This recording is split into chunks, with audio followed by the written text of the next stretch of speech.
సంగీత సాహిత్య సమలంకృతే.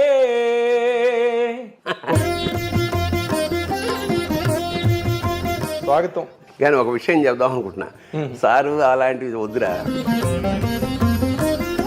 బాబాయ్ అని పిలుస్తా, అలాగే పిలువ, ఎందుకంటే చాలా ఆర్టిఫిషియల్గా అనిపిస్తుంది అలా అయితే. ఎందుకంటే లేకపోతే ఆ బీసుకుపోయి ఏదో ఇంటర్వ్యూ అదే అదే గంగ కరుణాంతరంగ దివి నుండి దిగి వచ్చెను పాపము కడు గంగ రంగని పాదాల కింద పుట్టిన ఆ గంగ లింగని తల మీది కెట్లు పారే విచిత్రంగా. ఈ ఐశ్వర్యం బులాలు భూములు కొంపలు అవి కావు. వాళ్ళకి లభించినంత ప్రాచుర్యం కానీ వాళ్ళకి లభించినంత హీరో వర్షిప్ ఇంకో రైటర్కి ఉన్నదంటే ఏదో కట్టగట్టుకుని కావాలని ఇక్కడ పుట్టినట్టే అలా పుట్టారు. అంత మృదువుగా అంత సున్నితంగా ఉండే ఈ ధ్వని నేను వాయిస్తుంటే రంపంతో కోస్తే పుట్టు రాలుతున్నట్టుండేది. ఆటగదరా శివ ఆటగద కేశవ ఆటగదరా నీకు అమ్మతోడు. అమ్మతోడు అంటే ఏమిటి ఇక్కడ? నాటకం ఏంటి సబ్జెక్టు? ఇది ఎక్కువైపోయింది, ఇది మనమే రాసుకుందాం అని మొదలెట్టా. నాటిగా ఇది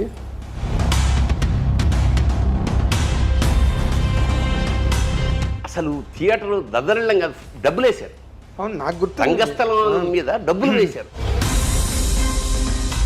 కానీ ఇక్కడి నుంచి సినిమాల్లోకి రావడం అన్నదే విపరీతమైన ఆకలి. ఎట్లా ఇండస్ట్రీకి వెళ్ళాలి? ఇప్పటికీ మాట్లాడుకుంటారు తెలుసా, నా చెల్లికి పెళ్ళి కావాలి మళ్ళీ అట్లా. నీ స్వయంకృతాపరాధాల వల్ల నువ్వు కెరీర్లో మిస్ అయింది ఏదైనా ఉందా? తాలుగా లేదమ్మా, కంచంలో భోజనం పెట్టలేదు సార్, అది మీటింగ్ మీకోసం షాట్. ఆకలి, ఇరిటేషను. ఏమైనా ఎప్పుడు మేము 7 అంటే 7కు ఉంటాం కదా, అనకూడని మాటే అన్న. అతను హర్ట్ అయిపోయాడు. అక్కడికి జపాన్కి వెళ్తేప్పుడు ఎలా ఉంటాడు, చిన్న నిక్కరు ఇదే కదా. నేను ఇలా రోడ్డు మీద నేను ఇలా వెళ్తుంటే ఎవడో చౌకీదార్ బాహుబలి అన్నాడు.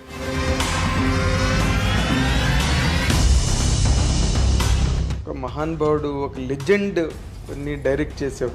షార్ట్ కట్ చెప్పడం మర్చిపోయాడంటే నేను వెళ్ళకూడదు అనుకునేవాడు. అలా ఆ సినిమాకి 3 సార్లు చెప్పిన. ఆ పర్ఫార్మెన్స్కి కాదు, నేను ఏంటంటే ఈయన ఒకడండి, ఎందుకంటే అతను డైరెక్షన్. అక్కడ ఏ దేశానికి వెళ్ళినా నాకు ఫస్ట్ ఇన్విటేషన్ ఏమిటంటే, సార్ మీరు ఒక్కరోజు మాతో కలిసి భోజనం చేస్తూ. It's great experience. It's great. నా జీవితంలో 100% అదొక చంద్రయాన్. ఐ డ్రీమ్ ప్రేక్షకులకు స్వాగతం. ఇప్పుడు నేను ఇంటర్వ్యూ చేయబోతున్న ఒక వ్యక్తి కాదు, అదొక వ్యవస్థ. ఆ వ్యవస్థ గురించి మాటల్లో చెప్పడం కన్నా ఒక పాటలో చెప్పడం చాలా సమంజసం. సంగీత సాహిత్య సమలంకృతే. అది సంగీత సాహిత్య సమలంకృతుడు. సినిమా ఇండస్ట్రీలో ఒక నటుడుగానే కాకుండా సమాజంలో జరిగే చోటు చేసుకునే ప్రతి పరిణామం పట్ల ఒక పౌరుడిగా స్పందించే ఒక గొప్ప లక్షణం ఉన్న ఆ నటుడు మరెవరో కాదు, మీరెంతో అత్యంత ప్రియతమంగా ప్రేమించే మన తనికెళ్ళ భరణి గారు. ఆయనతో ఇప్పుడు మనం ఇంటర్వ్యూ చేయబోతున్నాం. సార్ స్వాగతం. నమస్కారం. కానీ ఒక విషయం చెప్దాం అనుకుంటున్నా, సారు అలాంటివి వద్దురా నువ్వు బాబాయ్ అని పిలుస్తా, అలాగే పిలువ, ఎందుకంటే చాలా ఆర్టిఫిషియల్గా అనిపిస్తుంది. నేను కూడా అంటే ఇప్పుడు సోషల్ మీడియా ఎలా తయారైందంటే ఏం పర్లేదు, ఎందుకంటే నన్నే కదా అంటున్నది, నేనే కదా అని చేస్తాను. హాయిగా బాబాయ్ అని పిలువు, నేను ఒరే అంటాను, లేదా ఏమో నాగేంద్ర అంటాను, ఏమో వాటెవర్ అలా అయితే. ఎందుకంటే లేకపోతే ఆ బీసుకుపోయి ఏదో ఇంటర్వ్యూ కోసం వద్దు. చాలా let it be very free, casual, చాలా క్యాజువల్. అయితే నేను ఇందాక ఇంట్రడక్షన్లో చెప్పినట్టుగా నీ దగ్గర ఉన్న మంచి లక్షణం నాకు బాగా నచ్చేది, ఎంతమందికో నచ్చేది. అదేంటంటే నీ సాహిత్యం కానీ లేకపోతే కథలు కానీ నాటికలు కానీ లేకపోతే ఏదైనా కూడా సమాజానికి బాగా ప్రభావితమై రాసిన రచనలే అవన్నీ కూడా. ఎన్నో కవితలు కూడా నేను చదివిన వరకు. అయితే నేను ఎప్పుడు కూడా అంటే బికాస్ నిన్ను నాకు 1983 కుర్దా రోడ్లో ఒక్కరొక్క నాటికతో నువ్వు వచ్చినప్పుడు మేము నాగులు తిరిగే కోనలో నాటికతో ఎంఆర్ కాలేజీ నుంచి వచ్చాం, విజయనగరం ఎంఆర్ కాలేజీ నుంచి పరిషత్తుకి. అప్పుడు ఫస్ట్ టైం నేను చూడడం, మేము అందరం పులకించిపోయాం ఒక్కరొక్క నాటిక చూసి. డైలాగ్ లేదు కదా అక్కడ, అంటే రెండే వేషాలు. తల్లవజ్జల సుందరం నువ్వు, దాంట్లో పెద్ద నేపథ్యం ఉంది, నేను చెప్తా. సో అప్పటి నుంచి నీ ప్రయాణం, నాకు సినిమా ఇండస్ట్రీలోకి నువ్వు రావడం నాకు తెలుసు. కోడంబాకం బ్రిడ్జ్ దగ్గర కంచుకోవచ్చిన స్క్రిప్ట్ పట్టుకుని నిలబడ్డాం. నేను అడిగాను, సెటిల్ అయ్యావు బాబాయ్ అంటే, సెటిల్మెంట్ ఎవడుకుందిరా, రామోజీరావుకి మాత్రం ఉందా సెటిల్మెంట్ అన్న ఉన్నావు నాతో. అలాగా నీ మలుపు ప్రతిదీ నేను ప్రత్యక్షంగా చూశాను. అండ్ పండించుకున్నావు కెరీర్ని.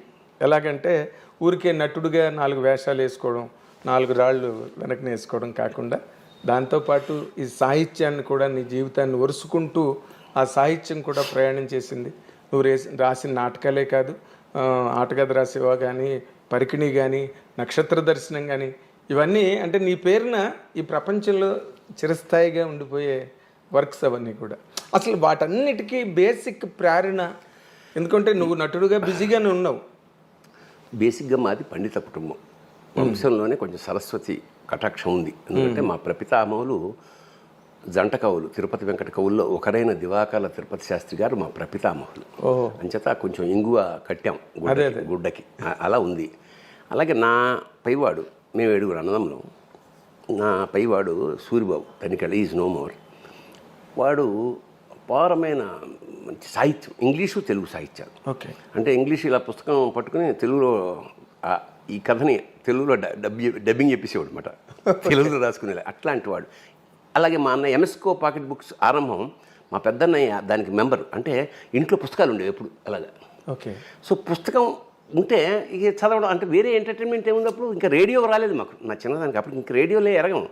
సో చదవడం, మా అన్నదమ్ములందరూ కూర్చుంటే పద్యాలు చెప్పుకోవడం, సాహిత్యం చెప్పుకోవడం, ఇది బేసిక్గా మాలో మొదటి నుంచి ఉంది. భోజనాలు చేసేటప్పుడు ఇంకా మేము, వాడు ఒక పద్యం చెప్తే మేము ఒక పద్యం చెప్పి అట్లా ఆ సాంప్రదాయం మాకు చాలా ఎంజాయ్, బ్రహ్మానందం అనేవాడు. రే ఎప్పుడైనా మీ అన్నదమ్ములు ఏదైనా సభ పెళ్ళి ఇళ్ళాలి అనుకున్నప్పుడు నన్ను బెలవరా బాబు, మీ వాళ్ళ మధ్య కూర్చుంటేనే ఒక భువన విజయంలా ఉంటుంది. That is true. అంత ఎంజాయ్ చేసేవాళ్ళం, సాహిత్యాన్ని ఎంజాయ్ చేసేవాళ్ళం మేము. అదే. సో అప్పుడు నా మధ్యతరగతి తనంలో అవి లేవు ఇవి లేవు అన్నింటినీ సాహిత్యం కప్పేసింది, మాకు తెలీదు. అదే, ఈ ఎంజాయ్మెంట్లోనే, ఈ అనుభూతిలోనే ఉండడం. దానిలో మా ఇప్పుడు సాహిత్యం ఒక పద్యం చదువుతున్నాం అంటే అది కంఠతా పడుతుంటే, ఇప్పుడు మేము పరబ్రహ్మశాస్త్రి గారు నాకు మాస్టర్, ఆయన నాకు లెక్కలు వీకు కానీ తెలుగు చాలా ఆసక్తిగా చెప్పాడు. అప్పుడు ఫస్ట్ టైం అటజనికాంచ భూమి సురుడంబ, అప్పుడు కంఠతా పట్టిన ఆ సాహిత్యం, ఆ భిక్ష, అది ఆ కంఠతా పట్టడం అనేది నాకు సరదా. నేను పూత మెరంగులను మొత్తం తెలుగు సాహిత్యంలో అత్యంత 27 అవన్నీ అది కంఠతా పట్టాను. కవిత కూడా కంఠపట్టాను. నా దాదాపు కాళహస్తీశ్వర శతకం మొత్తం కంఠతా పట్టాను. కాళహస్తీశ్వర శతకం అలాగా మొత్తానికి అలా ప్రారంభమై ఇంట్లో ఉన్న సాహిత్యం అలా ఇంటర్మీడియట్ నుంచి అక్కడ కాంపిటీషన్, నాటకాల కాంపిటీషన్ జరుగుతోంది. అప్పటి వరకు నాకు నాటకాలు, హరికథలు ఇష్టం. ఎందుకంటే నాకు హరికథ అంటే చాలా ఇష్టము, చాలా గౌరవం కూడా. ఎందుకు గౌరవం అంటే, ఒక వ్యక్తి అక్కడ కథ మొదలెట్టాక అది భారతమోనో రామాయణమోను, రామాయణం అనుకుందాం, ఆడే రాముడు, ఆయనే సీత, ఆయనే లక్ష్మణుడు, ఆయనే ఆంజనేయుడు, ఆయనే వాలి, ఆయనే జటాయు, ఆయనే రావణాసురుడు కూడా ఒకటేగా, వన్ మ్యాన్ షో. పైగా భరతనాట్యంలాగా ఇక్కడ రాముడు వచ్చి అట్లా రాముడు, ఆ ట్రాన్స్ఫర్మేషన్, ఆ కళ్ళల్లో, ఆ ఆటలో, ఆ డాన్స్లో ఒక్క వ్యక్తి విశ్వరూపం ఏమన్నా చూపదలుచుకుంటే హరికథ నాకు తెలిసి. అందుకని నాకు ఆదిభట్ట నారాయణ దాస్ గారి పేరు తలుచుకుంటే అసలు పులకిస్తుందన్నమాట ఒళ్ళు. ఒక్క వ్యక్తి, అబ్బాయి ఎలా రసాప్లావిత కథ చెప్పేస్తున్నాం, మనం వెళ్ళిపోతున్నాం, అన్ని పాత్రలు చూసేస్తున్నాం, సినిమా అయిపోయింది, బాహుబలి చూసేసాం. తర్వాత పాపం మళ్ళీ మామూలు చిన్న హరికథ, ఆ దక్షిణ, ఆ తాపత్రయం. అంచేత నాకు హరికథ అంటే అపారమైన గౌరవం. That made me actor. ఆ నటన కానీ రచన కానీ ఏదైనా సరే దానికి బేస్ మాత్రం హరికథ. హరికథే. అక్కడి నుంచి మెల్లిగా ఇదైతే దాన్ని ఇమిటేట్ చేస్తుండే ఇంటికి వచ్చి ఓ బొట్టెట్టేసుకుని ఆ వావిలాకులు ఉండేవి అప్పట్లో మా రైల్వే క్వార్టర్స్లో. ఆ వావిలాకులు దండ వేసుకుని చిన్న లుంగి కట్టుకుని చెమట అని బొగ్గులు వేరడానికి చెమట ఇప్పుడు జనానికి తెలియదు ఇలా అంటే దానితో సౌండ్ వచ్చేది చక్ చక్. అవును. అతను ఏం చెప్పాడో దాన్ని ఇంకోలాగా మరి ఏం చెప్పాడో నాకు గుర్తులేదు. పిల్లలందరినీ పెట్టుకుని నేను హరిదాస్లాగా. సో అట్లా నటన సాహిత్యం అట్లా అబ్బింది నాకు. సరే అక్కడి నుంచి కాలేజీ రాగానే కాంపిటీషన్. అప్పట్లో కాలేజీ నాటకం అంటే జంజాల గారిది లేదా ఆది విష్ణు. కాకపోతే ఇద్దరు దాంట్లోనూ ఆడవేషాలని మాకంత స్తోమత లేదు మా టీంకి. అదే కొంచెం మధ్యతరగతి టీం అది. మిగతా వాళ్ళందరికీ హీరోలు మ్యూజిక్ పెట్టుకునే. సో అప్పుడే మా నాన్న రిటైర్ అయ్యి మేము అద్దె ఇంట్లోంచి వచ్చాము. రైల్వే క్వార్టర్స్ లాంటి అపారమైన విశాలమైన సామ్రాజ్యం నుంచి మధ్యతరగతి దీంట్లోకి వచ్చాం. అద్దెంట్లోకి. అదేంటి నీళ్ళు ఎక్కువ పడుతున్నారు, గోడకు మేకు కొట్టారు, లైట్ అప్పుడే, ఇవన్నీ కొత్తగా మాకు. అది కదా రైల్వే క్వార్టర్లో మీరే రాజులు మహారాజులు. ఇదేంటిది ఇవన్నీ అనుభవాలతో అద్దె కొంప అని నాటికి రాశాను. నేనే డైరెక్షన్, నేనే యాక్టర్. అది సంఘీ కాలేజ్ ఆఫ్ కామర్స్లో బీకాంలో నాటకం వేసేటప్పటికి మాకు ఉత్తమ ప్రదర్శన. సో ఉత్తమ ప్రదర్శన మాకు ఆ నీరాజనం అందరు చప్పట్లేరా ఆకలి కొన్న కళాజీ పచ్చభాష అంతే. ఇంకా అంతే. అక్కడి నుంచి మనం ఏదో ఇది కాదన్నమాట, మనలో ఇంకోటి ఏదో ఉంది అని ఇంకా వెతుకుతున్నాం. ఇంకా మనం అక్కడికే ఫస్ట్ టైం ఇంకా అందరం ఎవరైతే నాటకం వేసాం అందరం కూర్చుని నవీన కళామందిర్ అని ఒకటి స్టార్ట్ చేసి దీన్ని చీఫ్ గెస్ట్ అవని పిలుద్దాం అంటే ఆ పక్కనే దగ్గరలో రాళ్లపల్లి ఆర్వి నరసింహారావు గారు అని ఉండేవారు. ఆయన మా గురువుగారు రాళ్లపల్లి వెంకట నరసింహారావు గారు. ఆయన దగ్గరికి వెళ్ళి రిక్వెస్ట్ చేసి ఇట్లా సరిగ్గా ఆయన పెళ్ళై 16 రోజులు పండగ కూడా అవ్వలేదు, దాదాపు 13 రోజులు 12 రోజులు అయిందంతే. ఆయన ఇంటికి మెట్లు ఎక్కుంటూ ఇలా చాలా పొడుగా మెట్లు ఉండేవాడు. ఒక వంట స్తంభంలా దాంట్లో వెళ్ళాం. ఇంకా అవికి ఇంకా పసుపు తాడు ఇంకా ఆ తిక్కుగా ఉంది. అయ్యా ఇట్లా మేము సమాజం మెవాలిటాం, మీరు వచ్చి అక్షింతలు ఆశీర్వదించాలి. సరే వచ్చి పరిచయం అయింది. ఏదో మా స్థాయికి బూంది చాయ్ తోటి నాటకం. ఇంకా మేము చిన్న స్కిట్స్ లాంటివి ఇప్పుడు వస్తున్నాయి టీవీల్లో, అలాంటి స్కిట్స్ తయారు చేసి జబర్దస్త్ స్కిట్స్. 8 నంబర్ గల్లీ మా సీతాఫలం మండికి వెళ్ళే దారిలో 8 నంబర్ గల్లీలో మా తొలి ప్రదర్శన జీవితంలో. మా అంతటా మేము రాసుకుని మేము మేకప్ వేసుకుని మేము చేసుకుని వెళ్ళేటప్పటికి అక్కడ వాడు ఎవడైతే ఉంటాడో ఆర్గనైజర్ ఒక ఇంతలావు తెర కట్టేసాడు ముందు. ఇదేంటను అంటే మీరు వేస్తారు కదా, మేము వేయడం అంటే నాటకం అట్లా వేస్తే ఇది స్క్రీన్ కాదే, సినిమా కాదు, ఇది నాటకం అంటే ఏం చేయాలండి, తీసే బాబు అన్ను తీసేసాం. ఇంకా మేము మొదలెట్టాం. అంటే to be frank it is a slapstick comedy. Slapstick అంటే మన చార్లీ చాప్లిన్ లాగా సెటిల్ కామెడీ కాదు, ఊర కామెడీ. అదే అరటిపండు తొక్కేసారు లారెన్ హార్డీ యాక్చువల్గా. అసలు స్లాప్స్టిక్ అంటేనే వాళ్ళు కర్ర ఇలా విరగ్గొట్టి వెదురుని ఇలా 4 ముక్కలు కొట్టేసి జోకర్లు పెట్టుకుంటారు. సరే అది ఇలా కొడితే చిల్క్ సౌండ్ ఎక్కువ, దెబ్బ తగలగానే సౌండ్ వస్తుంది. That is called slapstick, cheap comedy. ఈ సర్కస్లో పిల్లల్ని ఎంటర్టైన్ చేయడానికి జోకర్లు ఊరికే కొట్టుకుంటూ ఉంటారు. అవును. ఆ స్లాప్స్టిక్తో కొడుతుంటారు కదా, ఆ సౌండ్ ఎక్కువ. అంత చీప్గా మేము అంటే మాకు తెలిసిన అది ఓవర్ చేయడం కదా, అతి చేయడం. అది విపరీతంగా నవ్వుతున్నారు పిల్లలు, చిన్న పిల్లలు, వాళ్ళు వీళ్ళు. కానీ కట్ చేస్తే ఆయన వచ్చాడు ఆర్గనైజర్. మీరు ఆపండి ఒక నిమిషం అని స్టేజ్ మీదకి వచ్చి, ఏమా మజాక్ చేస్తుండ్రా, అరే ఎంత కష్టపడి నాటకం ఆడుతుంది, నవ్వుతారేం ఏమరా, నోటి మీదలే ఏమి అది సూర్యండి సార్ అంటే మేము మేము వేస్తుందే వాళ్ళు ఎంటర్టైన్మెంట్ చేయాలి, వీడెవడరా బాబు అని. ఇట్లాంటి స్థాయి నుంచి ఇది చూశాడు మా గురువుగారు. సరే ఓకే ఆర్టిస్టులు పిల్లలు పనికొస్తారు అంటే యాక్చువల్గా టు బి ఫ్రాంక్ మా గురువు మీద కోపం వచ్చింది. ఎందుకంటే మాకు ఆయన నాటకాలు వేసుకుంటూ వెళ్ళిపోతున్నాడు, మేము ఇక్కడ ఆర్టిస్టులు సమాజం మొదలెట్టే చిన్న వేస్తున్నాం, మాకు ఎంటర్టైన్మెంట్ ఇవ్వడే, మాకు ఏదైనా అవకాశం ఇవ్వడా అని చెప్పేసి మేము ఇలాగ చిన్న మొదలెట్టేసాం. ఆ ఫోటోలు తీయడం అవన్నీ మెల్లిమెల్లిగా ప్రచారం అయిపోయింది. ఇంకా దీన్ని ఏమంటారు, నవరాత్రులు అప్పుడు 9 days బిజీ మేము. ఎక్కడ పడితే కారులో ఎక్కించుకుని తీసుకెళ్ళిపోయి ఒక చోట్ల కాబట్టి అది ఒక లోకల్గా వీడు లోకల్ ఫేమస్ అయిపోయింది. అయితే మా గురుగారు గుర్తించారు, టాలెంట్ ఉంది కానీ this is not the right way of expression అని చెప్పి ఆయన మమ్మల్ని నాటకాలకి ఆరంభించి ఫస్ట్ ముగింపు లేని కథ. అప్పుడు నాకు దాదాపు 23 ఏళ్ళు. నేను 80 ఏళ్ల ముసలివాడి పాత్ర. దాదాపు 100 షోలు వేసాను. 100 ప్రదర్శనలు వేసాం. ఆల్ ఓవర్ మా ఢిల్లీ వెళ్ళాం, కలకత్తా వెళ్ళాం, కేరళ వెళ్ళాం. ఆల్ ఓవర్ ఇండియా అనాలి. ఆల్ ఓవర్ ఇండియాలో తెలుగు నాటకం అంటే తమిళ నాటకాలు అంటే వేల సంఖ్యలో ఉంటుంది. తెలుగు నాటకం 100 సార్లు ఇవ్వడం చాలా గొప్ప. అందులో ఒక్కసారి 99 ప్రదర్శన ఆయన రాలా. అప్పుడే మేము ఆయన్ని చెన్నై పంపాం. మేమందరం స్త్రీ అనే సినిమా కోసం నాటకం, రైల్వే కళా పరిషత్లో నాటకం. అది దాని పేరు ముగింపు లేని కథ, జీవన్ముఖుడు అని కలిసి నాటకం. 2 గంటల నాటకం. 2 గంటల్లో కనీసం గంట సేపు ఆయనే మాట్లాడతాడు. ఇప్పుడు ఆయన ఇంకో 1 వీక్లో రావాలి. అక్కడి నుంచి టెలిగ్రామ్ పంపించాడు, God bless you, all the best, I'm unable to come, షూటింగ్లో ఉన్నానని. మా గుండెలో రాయబడిపోయింది. ఎంట్రీ ఇచ్చేసాం. రైల్వే కళారంగం ప్రెస్టీజియస్.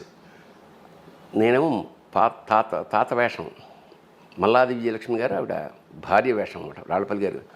అందరం మాట్లాడుకోరే నువ్వే వేసేరా అంటే, మా గురుగారు మంచి సాంప్రదాయం ఏంటంటే ఎవరు రాకపోతే ఆ వేషం పక్క వాళ్ళతో వేయించేవాడు. అట్లా నాకు అన్ని వేషాలు, అందరం అన్ని వేషాలు వేసే స్థితి వచ్చింది. కానీ ఈయన వేషం ఎవరు మాకు పక్క నుంచి చూస్తున్నాం తప్ప ప్రవేశించి వేద్దాం అనేది. అక్కడి నుంచి 7 days రాత్రింబగాళ్ళు నిద్రలో కూడా ఇలా అన్నప్పుడు లేచి డైలాగ్ చెప్పే స్థితికి నేను వచ్చానమాట. ఇంకా నాటకం ప్రదర్శన. ఇంకా ఒకసారి గురుగారికి నమస్కారం పెట్టుకుని వేసాం కళ. కట్ చేస్తే అందరూ బాగుంది. అన్ని నాటకం ఉత్తమ ప్రదర్శన వేరే దానికి వెళ్ళిపోయింది. అంటే రాళ్ళపల్లి గారి స్టాండర్డ్ లేదుగా మరి టీంలో. ఉత్తమ నటుడు తనికేళ్ల భరణి అమ్మని ఆయన వేషం నేనేసి, తర్వాత అది ఆ కప్పు ఏదైతే ఇచ్చారో తీసుకెళ్ళి ఆయన పాదాల ముందు పెట్టి, సార్ ఇది మా గురుదక్షిణ అండి, ఇంతకన్నా ఏమే చెప్పు అట్లా. అయితే ఇప్పుడు చిన్న పాయింట్, ఇందాకలా నువ్వు చెప్తున్న దాంట్లో నాకు హరికథ నీకంత ప్రభావితం చేసి నిన్ను అంత ఇష్టపడే ఆ హరికథ నువ్వు ఇన్ని రాసావు, నాటకాలు రాసావు, కవితలు రాసావు, ఇన్ని రాసావు, ఆటకథ రాసావు. ఒక హరికథ ఎందుకు రాయలేదు బాబాయ్ నువ్వు? అంటే ఒకటి హరికథ రాయడానికి, రెండో ఏంటంటే వాడికి నేను అది వేయగలిగిన కెపాసిటీ మనం వేయలేము. సంగీత సాహిత్య సమలంకృతం అంటే హరికథ, ఎందుకంటే వాడు డ్యాన్స్ చేయాలి. ఒకటి కాదు, వాడు సమస్త కళారూపాల సమాహారం. వాడు డ్యాన్స్ రావాలి, చిడతలు కొట్టాలి, కరెక్ట్గా టైంకి ఎక్స్ప్రెషన్స్ ఇవ్వాలి, ఈ సంగీతంతో బ్యాలెన్స్ అవ్వాలి. ఇన్ని ఎవరికి అవుతుంది? అదే అంటున్నా. అంచేత అది అసాధ్యం. పైగా నేను రాశాను, ఎవరు వేస్తారు? నేనే వేయాలి. మనకు అన్ని విజయాలు రావే. హరికథ నువ్వు నటించకపోయినా బట్ నీకున్న ఆ స్వారస్యం అంటారే, నేను అదే నాకు అర్థమైంది. హరికథ రాయడానికి నాటకం ఎందుకు రాస్తాం? ఎవడన్నా వేయాలని. పాట ఎందుకు రాస్తాం? పాట ఎప్పుడు పూర్తవుతుంది? ఎవడన్నా పాడినట్టు. అంతే కదా, రాసి ఉపయోగం ఉంది. అట్లాగా దేన్ని. అయితే నేను హరికథ రాయలేదు, కానీ దాని మీద ఇష్టంతో శృంగార గంగావతరం ఒక గేయ కావ్యం రాశా. అంటే ఆ పట్టు అదే గంగ కరుణాంతరంగ దివి నుండి దిగి వచ్చెను పాపము కడుగంగ రంగని పాదాల కింద పుట్టిన ఆ గంగ లింగని తల మీది కెట్లు పారే విచిత్రంగా. ఇలా గకార ప్రస్తావం మొత్తం శృంగార గంగావతరణ మొత్తం రాశాను. ఓకే. అట్లాగా అది రాయకపోయినా ఇలాగా. బట్ ఇప్పుడు నువ్వు ఎలాగైతే ఆటగది రాసేవా, రాయడం నువ్వు పాడడం వల్ల ఎక్కువ పాపులర్ అయింది. అది రాయడం కన్నా కూడా. అంటే దానికి ఒక నేపథ్యం ఉంది. ఏమిటంటే నేను బేసిక్గా కవిని, కవిత్వం నాకు చాలా ఇష్టం. నేను ప్రబంధ కావ్యాలు, ఇప్పుడు మా నాన్నగారు చిన్నప్పుడు పెద్ద పండితుడు కాకపోయినా మా ఇంట్లో కుమార సంభవం, మేఘ సందేశం ఇవన్నీ ఉండేవి. మా నాన్న చాలా రాగయుక్తంగా అస్తుత్తర స్వాందిసి దేవతాత్మాం హిమాలయో నామనగాధిరాజ పూర్వాపరౌ వారి నిదీక వాహ్య స్థిత పృథివ్యా ఇవమానదండం ఇలా పాడుతున్నప్పుడు అది మేము చాలా బాగుంది అనిపించి వింటూ అలాగా ఆ కావ్యం చదివేవాళ్ళు అన్నమాట. కశ్చిత్ కాంత విరహ గురుణా స్వాధికారా ప్రమత్వ శాపేనాస్తం గమిత మహిమ వర్షభోగ్యేన భర్తృ యక్షశ్చక్రే జనకతనయ స్నానపుణ్యోదకేషు స్నిగ్ధఛాయా తరుషి వసతిం రామగిర్యాష్. అసలు కాళిదాస్ ఎందుకు గొప్పవాడు అనేది అప్పుడు మాకు చిన్నప్పుడే మేఘ సందేశం అనేది విరహానికి సంబంధించిన అవును కావ్యం. ఆ ఫస్ట్ శ్లోకంలోనే ఏం చెప్పేస్తారంటే అది రామగిరి. ఇక్కడ జనకతనయ స్నానపు ఆ నీళ్ళు ఎలాంటివంటే జనకతనయ అయిన సీత స్నానం చేయడం వల్ల పుణ్య నదీ జలాలవి. సో సీతకి రాముడికి లింకు పెట్టి ఇది విరహానికి సంబంధించిన కథ అని ఫస్ట్ శ్లోకంలోనే కాళిదాస్ చెప్పేస్తాడు. అట్లా మా జీవితాల్లోకి కాళిదాసు. నేను ఎప్పుడూ గర్వించే విషయం ఏంటంటే మన సంపద అదే. ఈ పుస్తకాలే నా సంపద. ఈ ఐశ్వర్యం, బులాలు, భూములు, కొంపలు అవి కావు. ఎందుకంటే ఏ క్షణమైనా ఆ శ్లోకం చదువుకుంటే మనకు వచ్చే ఆనందం అది మానసిక ఆనందం. అందుకనే సంగీత సాహిత్యాలు ఒక రాక్షస ప్రవృత్తి అంటే ఒక మృగమే కదా. మనిషి అంటే మృగమే కదా. ఆ మృగి నుంచి మెల్లిగా మార్చాలంటే వాడు ఇదర్ సంగీతము, సాహిత్యము, లలిత కళలో వాటిని సూత్ చేసి వాడిని మనిషిగా మారుస్తాయి. ఒక కవి హత్యలు చేస్తాడు అంటే అది దరిద్రంగా ఉంటుంది. చేయలే. ఒక వీణ వాయించేవాడు పుస్తలతో కాల్చి ఊహించలేం మనం. సో ఎందుకు సున్నితత్వం ఎంటర్ అయిపోతుంది. అందుకని లలిత కళల వల్లనే లేదా సాహిత్యం వల్లనే ప్రపంచం ప్రశాంతంగా ఉంటుంది, ఆనందంగా ఉంటుంది. సాయంత్రాలు ఇంకొక వేరే లోకాలు సృష్టించుకోగలుగుతాం. That is the very purpose of music, literature and music. ఇప్పుడు నార్మల్గా అంటే నువ్వు చెప్పిన దాంట్లోని నువ్వు ఫాలో అయ్యే మెథడాలజీలో ఈ సమాజాన్ని బాగా ఇన్ఫ్లుయెన్స్ చేసిన కవులు ఆ తరంలో ఉంటే తర్వాత తరంలో ఒక వేమన గారు కానీ, ఒక గురజాడ గారు కానీ, తర్వాత శ్రీశ్రీ కానీ వాళ్ళకి లభించినంత ప్రాచుర్యం కానీ వాళ్ళకి లభించినంత హీరో వర్షిప్ ఇంకో రైటర్కి ఉన్నదంటే దురదృష్టం. తమాషా చూసా, ఈ ఇప్పుడు నువ్వు చెప్పిన పేర్లన్నీ ఒక పీరియడ్ వాళ్ళే వీళ్ళందరూ. శ్రీశ్రీ, కృష్ణశాస్త్రి, చలం వీళ్ళందరూ ఏదో కట్టగట్టుకుని కావాలని ఇక్కడ పుట్టినట్టే అలా పుట్టారు. ఆ తర్వాత మళ్ళీ అంత గొప్పగా అనేది ఇంకా ఎక్కడ గురజాడ నాటకం అంటే గురజాడ దగ్గర అయిపోతుంది. అదే అప్పుడు కాళిదాసు నాటకం అంటే గురజాడ పోవడం పోయిట్రీ శ్రీశ్రీ దగ్గర అయిపోతుంది. ఆ తర్వాత ఎంతమంది ఉన్నా కూడా అది ఆశ్చర్యం. ఎందుకంటే వాళ్ళ చిత్తశుద్ధి, నేను అనుకోవడం వాళ్ళ నిజాయితీ. ఇప్పుడు త్యాగరాజు స్వామి కానీ అన్నమయ్య కానీ ఆ కీర్తనలు రాశారంటే వాడికి ఎవరితోటి సంబంధం లేదు, రాముడితోటి తప్ప త్యాగరాజుకి ఎవరితోటి సంబంధం లేదు. నిధి కీర్తన అంటే అసలు జగదానందకారక అనే పదాల పోహళింపు ఉందే. జగత్తు మనకు తెలుసు, ఆనందం తెలుసు, కారకుడు తెలుసు. అది కలిపిన వాడు జగదానందకారక.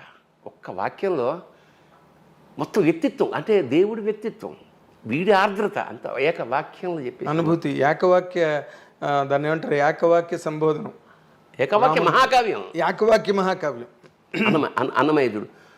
ఇంత మాత్రమున ఎవ్వరుదలచిన అంత మాత్రమే నీవు. అసలు నాకు అప్పుడు అనిపిస్తుంది అంటే మనకు నమ్మకం నీకు కొండంది ఉంటే ఆడు కొండంది ఉంటాడు. అవును, నీకు ఇంత నాకు అంతే ఉంటుంది. పొద్దున్న నుండి సాయంత్రం లేదనుకో, నువ్వే అంత బిజీ అయితే వాడు ఇంకా బిజీ. సో సాహిత్యంతో కానీ ఆయన మాట, అన్నమయ్య గారు రాసిన మాట నాకు ఒకటి ఎంత ఇష్టం అంటే, ప్రియుడికి రాసిన పత్రిక కాదు కదా అని. ఈ కన్నీళ్ళు, ఈ కళ్ళ చూపులు గుచ్చేసి ఆ నెత్తురుతో రాశాట. అసలు ఎంత పోయిటిక్ సెన్స్ దాంట్లోని. ఊరికే భక్తి అది నీకు మామూలు, నీకు ఊరికే కమలాకు చచూచు గంగు అది అసలు సుప్రభాతం ఎంత పొయిటిక్గా ఉంటుంది. అంటే డెప్త్ మనం సర్ఫేషియల్గా దురదృష్టవశాత్తు ఈ జనరేషన్ సర్ఫేస్ పైన ఉంటే చాలు, పై మెరుగు వ్యవహారం. అందువల్ల కానీ చిన్నప్పుడు మేము చాలా ఇప్పుడు అమర కోసం చదువుకున్నాం, మేము కావ్యాలు చదువుకున్నాం. ఒక్కొక్క వాక్యం చదువుతుంటే ఆగిపోయేవాళ్ళం. అవునా, ఏమిటి ఈ కల్పన, ఏమిటి ఈ ఎంత గొప్ప ఈ సాహిత్యం. సో అదంతా మాకు బ్యాంకులో వేసుకున్నాము అని, అందుకనే కావాల్సినప్పుడు తీసుకుని వాడుకోగలుగుతున్నాం. అవును చాసో గారు, నువ్వు చెప్పిన మాట, నీ ఏజీ, నీ ప్రయాణం, నీ ప్రారంభం అవన్నీ చూస్తే చాసో గారు వాయులేను అని ఒక కథ రాశారు. అయ్యో కదా, అందులో సెంటెన్స్ రాశాడు, సంగీతం సాహిత్యం కనుక పిల్లలకి నేర్పగలిగితే అది వాళ్ళ యావజ్జీవ ఆనంద హేతు అవుతుందని. సెంటెన్స్ మర్చిపోను నేను. దీన్ని విజువల్గా చెప్తా. నేను చిన్నప్పటి నుంచి మాది రైల్వే క్వార్టర్స్ కాబట్టి ఎదురుగుండా మలయాళీసు, గుజరాతీసు, తమిళియన్సు, ముస్లిం, క్రిస్టియన్, ఒక మినీ ఇండియా అది. ఎదురుగుండా మలయాళీస్ ఫ్రెండ్స్ ఉండేవాళ్ళు. ఎక్కువ మలయాళ సినిమాలు, సినిమా చండా, చెమ్మీన్ అలాంటి సినిమాలు నాకు చాలా చిన్నప్పుడు 10వ క్లాస్లో ఉన్నప్పుడే అవి చూసేసా. అందువల్ల ఆ ప్రయాణం చూడు తమాషాగా. కమర్షియల్ సినిమాలు చేస్తున్నా కూడా నా మనసంతా ఆర్ట్ ఫిల్మ్స్ పట్లే ఉంటుంది. అదే మిథునం వైపు ప్రయాణం చేసావు నువ్వు. దిస్ ఈజ్ అది బ్యూటీ అనమాట. పొయిట్రీని ఆనందించే స్థితి, ఆ కళాత్మకత, అది జీవితంలోకి ఎంటర్ అవ్వడం వల్ల నేను ఎన్నో ఆ మినీ ఇండియాలోంచి నేను ప్రయాణం చేసి వచ్చిన నాకు సాహిత్య పట్ల విపరీతమైన ఇప్పుడు ఎందరో మహానుభావులు, ఎంత గ్రేట్ లిటరేచర్ ఉంది దానిలో, ఎంత గ్రేట్ లిటరేచర్. దానికో రీజన్ ఏమిటంటే ఇప్పుడు ఈ ఇట్లాగా ఎందరో మహానుభావులు రాయడానికి కారణం ఏమిటంటే నాకు సంగీతం పట్ల ఇష్టం అంటే మనకెవరికి రాదు. మా ఇంట్లో ఎక్కడ సంగీతం లేదు. సాహిత్యం అయితే ఉంది కానీ సంగీతం లేదు. సరిగ్గా నా ఇంటర్మీడియట్ ఆ ప్రాంతాల్లో గరిమెళ్ళ నరసింహారావు గారు, ఎస్ జానకి గారు బావగారు, వాళ్ళ అక్క సీతాఫలమండిలో ఉండేది. ఆయన అన్నమాచార్య కళాపీఠం ఏదో పెట్టాడు. ఆయన పెడితే అందులో అన్ని కోర్సులు, మృదంగం, వయలిను. నాకు మృదంగం నేర్చుకోవాలి ఎందుకు అనిపించింది, తూర్పు పొడమరా అనే సినిమాలో కమల్ హాసన్ మృదంగం వాయిస్తాడు. ఆ చేయి కట్టింది టంగటంగన, అది ఎంతో చాలా అద్భుతంగా అనిపించింది నాకు. నేర్చుకుంటే మృదంగం నేర్చుకోవాలని నేను గరిమెళ్ళ నరసింహారావు గారి దగ్గరికి వెళ్ళి 10 రూపాయలు ఎంత అప్పుడు అంతే. పెద్దయినా చాలా పెద్ద అమౌంట్ అక్కడ. సరే వెళ్ళి ఫండ్, ఇది నేను 70s సంగతి చెప్తున్నా. సరే రా కూర్చోండి, అయిపోయింది. కొట్టాం మళ్ళీగా టక్క ఒక రోజు 2 రోజులు 15 రోజులు నెల ఇంటికి వచ్చి తలుపుల మీద ద్వారబంధాల మీద కొట్టేస్తున్నాడు. అద్దెకొంపర బాబు అనేది మా అమ్మ. అంతా సజావుగా సాగుతుందన్న క్రమంలో మా గురువుగారు కూర్చోబెట్టి నరసింహారావు గారు, ఒరే 2 ఏళ్ళు 4 ఇంతే లెక్క, ఇలాగా 2 3 6 మృదంగం లెక్కలు అవి ఇవి ఒకటే అన్నాడు. నా గుండెలో రాయబడింది. నాకు లెక్కలు రావు. ఇప్పుడు 3 3 ఆడినా అప్పుడు 12 ఎంత అంటాడేమో అని చెప్పి అది మానేశాను. సో మృదంగం అలా ముట్టుకుని మానేశాను. తర్వాత బ్రహ్మానందం గారైనా ఒక ఆయన ఉండేవాడు. మన బ్రహ్మానందం గారు వైలినిస్ట్, ఆయన దగ్గర కొన్నాళ్ళు వైలిన్ నేర్చుకున్నా. ఆ తీగల మీద ఆయన ఇలా వాయిస్తుంటే అంత మృదువుగా, అంత సున్నితంగా ఉండే ఈ ధ్వని నేను వాయిస్తుంటే రంపంతో కోస్తే పొట్టు రాలుతున్నట్టు ఉండేది. నిజంగా ఇంకా మనకి సంగీతం రాదు అని నిర్ణయించుకున్నాక ఇక పెళ్ళయి పిల్లలు పుట్టిన తర్వాత వాళ్ళకి 5 ఏళ్ళు అప్పుడు ఇదే ఇంట్లో రమణమూర్తి అని ఒక ఆయన వచ్చాడు నా దగ్గరికి. సార్ నాకు సంగీతం వచ్చండి, నేను బేసిక్గా లాయర్ని, నాకు సినిమాలో అయిన అవకాశాలు మ్యూజిక్ డైరెక్టర్గా. అది చూద్దాంలేండి కానీ ముందు ఓ పని చేయండి సార్, నాకు సంగీతం అనుకున్నాను, నాకు రాలేదు, మా పిల్లలకి ఏమైనా నేర్పండి అన్న. నాకు నేర్పడం రాదు సార్, నాకు వచ్చి మీకు ఏమొస్తే అదే నేర్పండి అన్న. సరే పాపం ఒప్పుకున్నాడు ఆయన. పొద్దున్న 6 గంటలకు ఇక్కడే ఉండేవాడు, 6 గంటలకు వచ్చేవాడు. ఆయన వచ్చాక పిల్లల్ని లేపి మొహం కడిగి పాలు తాగేవాడు వచ్చేవాడు 7 అయ్యేది. ఎన్నాళ్ళు ఇట్లా ఆయన వచ్చా మీరు 7ంటికి రండి, పర్లేదు సార్ పొద్దున్నే వస్తా అట్లా. వాళ్ళు ఒకవేళ 7ంటికి వస్తే వీళ్ళు 7ంటికి లేచేవారు. అందుకని నేనేం చేశానంటే ఇంకా ఖాళీగా ఉండడం ఎందుకు నేను నేర్చుకోవడం మొదలెట్టా. ఓకే, 6 to 7 వాళ్ళకి రాలేదు కానీ నాకు సంగీతం వచ్చింది. ఇది నేను ఇక్కడ కూర్చుని 6 గంటలకు మొదలెడితే ఒకళ్ళు షూటింగ్ లేదనుకో, టిఫిన్ చేసి మళ్ళీ లంచ్, మధ్యమావతి రాగానే 7 గంటలు ప్రాక్టీస్ చేశాను. అబ్బా, మీ ఆటగది మధ్యమావతి దానికోసమే. ఇది కార్యకారణ సంబంధం ఏంటంటే ఈ రాగం వంట పట్టేసి అస్థిగతం అయిపోయింది అన్నమాట. అది వచ్చేసి ఒకరోజు సడన్గా ఈ మన శబరిమలై శఖరం కూలి తెలుగు వాళ్ళు పోయారని అనగానే నాకు ఆ రాగం నాలో వెంటాడుతుంది కదా. అవును, అది దేవుడి దగ్గర కూర్చుని ఆటగదరా శివ అలా మనసులో ఆటగద కేశవా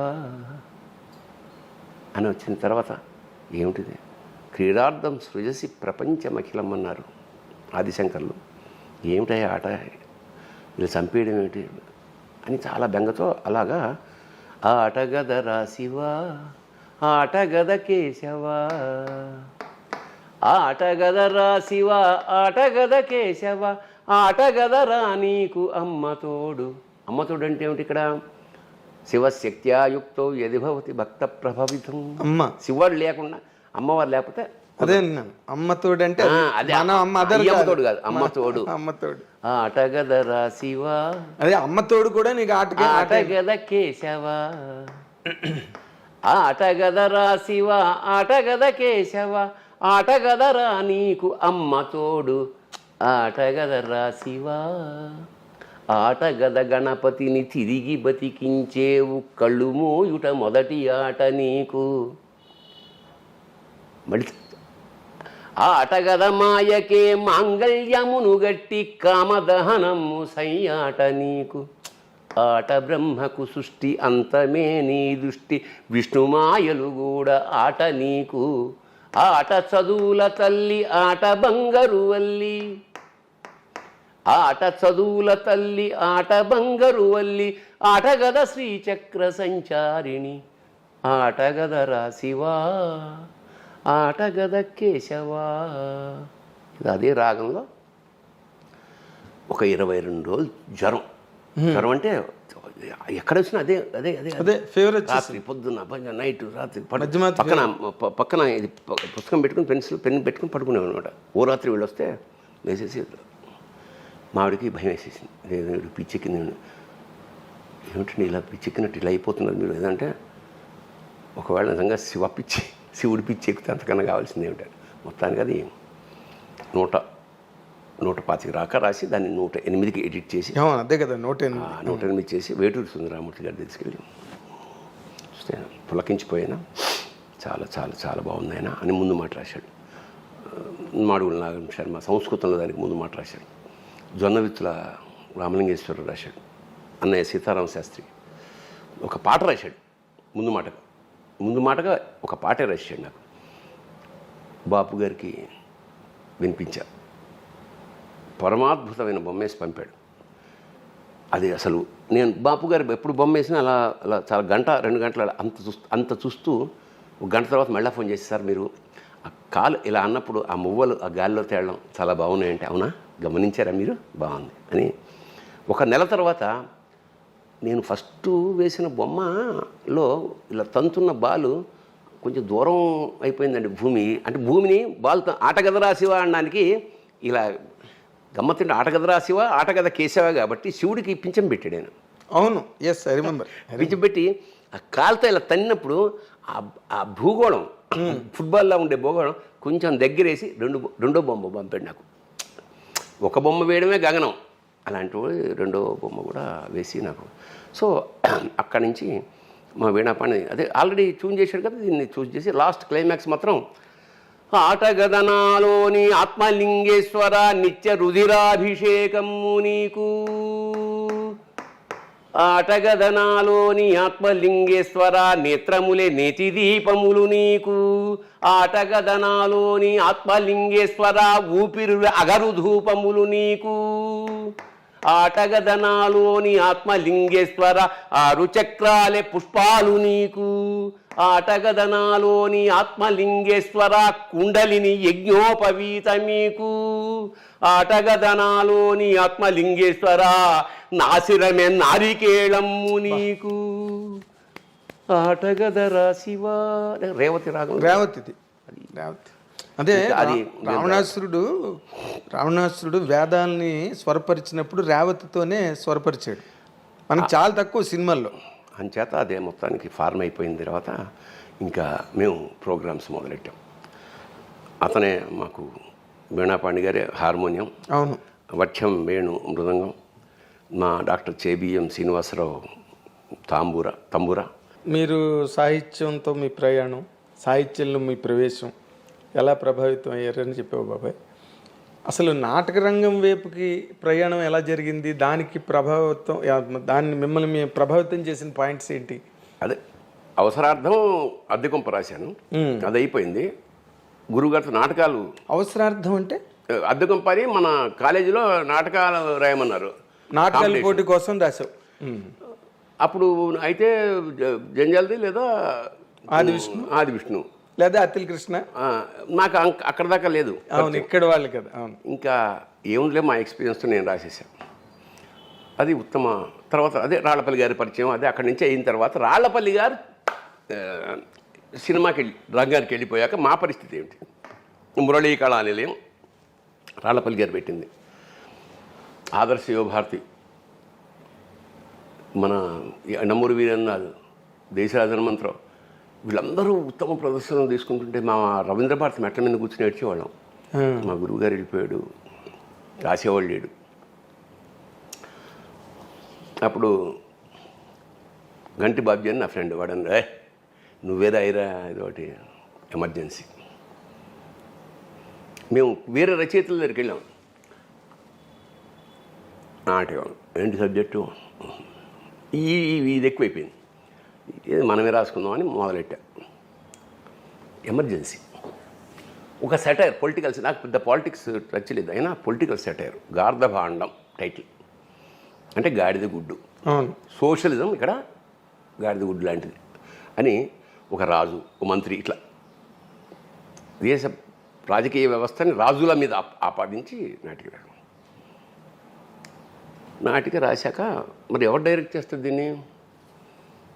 తల్లావజల సుందరం ఉన్నాడు నా ఫ్రెండు. నేను అమృతవాణిలో పనిచేసా ఉన్నప్పుడు క్రిస్టియన్ కమ్యూనికేషన్ సెంటర్. అవును, ఇక్కడే మన మోండా దగ్గర కదా.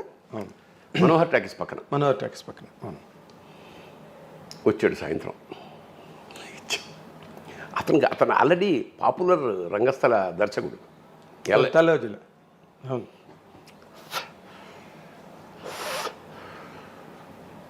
నాటిగా ఇది. అవునా? ఏంట్రా బాబు ఇలా, ఇదేంట్రా అంటే 15 పేజీలు లేదు నాటికంటే అది రాయి మళ్ళా. వాడు కూడా ఇదేంట్రా అంటే సరే మొత్తానికి మళ్ళా రిహార్సల్స్. ఒక అందరూ బ్లాక్ డ్రెస్సే, అంటే దాని అన్ని ఇప్పుడు జనరల్గా కలర్స్ ఎలా ఉంటాయి? విలన్కి నలుపు, హీరోకి తెలుపు, విప్లవుడికి ఎరుపు, ఏమేం లేవు. అందరికీ నల్ల డ్రెస్సే డిజైన్ చేసాం. ఎందుకంటే సువర్ణాక్షర లిఖిత గత చరిత్రకి భావి ఉషస్సుకి మధ్య వర్తమానపు అంధకారమే గార్ధభాండం. అంధకారం కదా. నల్లటి సూర్యుడు, ఆ దేశంలో అన్నీ నల్లగానే ఉంటాయి. అది నాటకం ఫస్ట్ ప్రదర్శన. నేను అమత్యుడు, విలన్. ఖమ్మంపాటి సుబ్రహ్మణ్యం రాజు, సుందరం మేధావి. మేకప్ జరుగుతోంది. దేశరాజ హనుమంతరావు మంచి డైరెక్టర్ గారు, మంచి మేకప్ మ్యాన్ కూడా ఆయన. ఓకే. సో మేకప్ వేస్తున్నాడు. మా నాటకం మొదలైంది. అసలు ఓపెనింగ్ షాటే అక్కడ కింద అందరు కూర్చున్నాగా సెటిల్ అవ్వగానే కర్టెన్ ఇలా ఓపెన్ అవుతుంది కదా. ఆల్రెడీ అక్కడ జెండా మంది మయమే, ఏమి ఉండవు. అక్కడ కూర్చొని జనగణమన అంటే ఆడియన్స్ అందరూ లేచి, సగం మంది లేచి కింద. అసలు అర్థం కాలే వాళ్ళకి. జనగణమనకి లేవాలి, ఇది నాటకంలో జనగణమన, దానికి ఏమైనా ఫంక్షన్ జనగణ, ఏం అర్థం కాదు. ఆడియన్స్ ఇలా లేచి కింద కూర్చుని చేసి మొత్తానికి గొల్లుమని నవ్వుకుని ఆపా జెండా అని. ఎవడరాను, నీది ఒక జాతి, నీకు ఒక జాతీయ జెండా అంటాడు రెండోవాడు. మరి ఈ కన్ఫ్యూషన్. అక్కడి నుంచి అందుకుంది నాటకం. మొత్తం గవర్నమెంట్ మీద సెటైర్. పరిగెత్తుకొచ్చాడు ఎవడో, పరిగెత్తుకొచ్చి దేశరాజ హనుమంతరావు, సార్ ఏంటి సార్ వాళ్ళ నాటకం, అది ఎమర్జెన్సీ పీరియడ్, వాళ్ళేమో పొలిటికల్ సెటైర్ వేసేస్తున్నారు, వీళ్ళని జైల్లో పెట్టేస్తారు సార్ అన్నాడు. నేను వెనకాల ఉన్నా, వింటున్నా. అవునా, మనిషి ఎన్నిసార్లు వస్తాడరా, నాటకం ద్వారా కనుక వీళ్ళని జైల్లో పెడితే అంతకన్నా అదృష్టం ఉంది ఏం వల్ల అన్నాడు. అసలు మామూలు పేలిపోయిందంటే నాటకం, దద్దరిల్లిపోయింది. ఉత్తమ విలన్ నాకు. ఆ రోజు నైట్ ఎక్కడో పార్టీ. ఇక ఆ ఊపుతోటి దాదాపు ఒక ఏడాది పాటు ఎక్కడికెడితే అక్కడ వీరంగం అనమాట. ఉత్తమ ప్రదర్శన. గార్ధభాండం పిచ్చెక్కిపోయింది. గార్ధభాండం హిట్ అయింది. నేను ముగింపు లేని కదా నాటకాన్ని సినిమాగా రాద్దామని, కానీ నిరుద్యోగం నాకు, బీకామ్ చదివాక. నేను చెన్నై వెళ్ళా గురువుగారి ఇంటికి. ఇక నేను ఆయన ఇంట్లో కొడుకులాగే అక్కడే కూర్చునేవాడిని. ఆయన తాగేవాడు కాదు, కానీ నాకు 555 సిగరెట్లు తెచ్చేవాడు అప్పట్లో. నాకంత సరే మొత్తానికి వెళ్ళాను అక్కడికి వెళ్ళి ముగింపు లేని కదా స్క్రిప్ట్ రాసుకుంటాను. ఈలోగా బరంపురంలో నాటక ప్రదర్శనకి పోటీకి కట్టాం.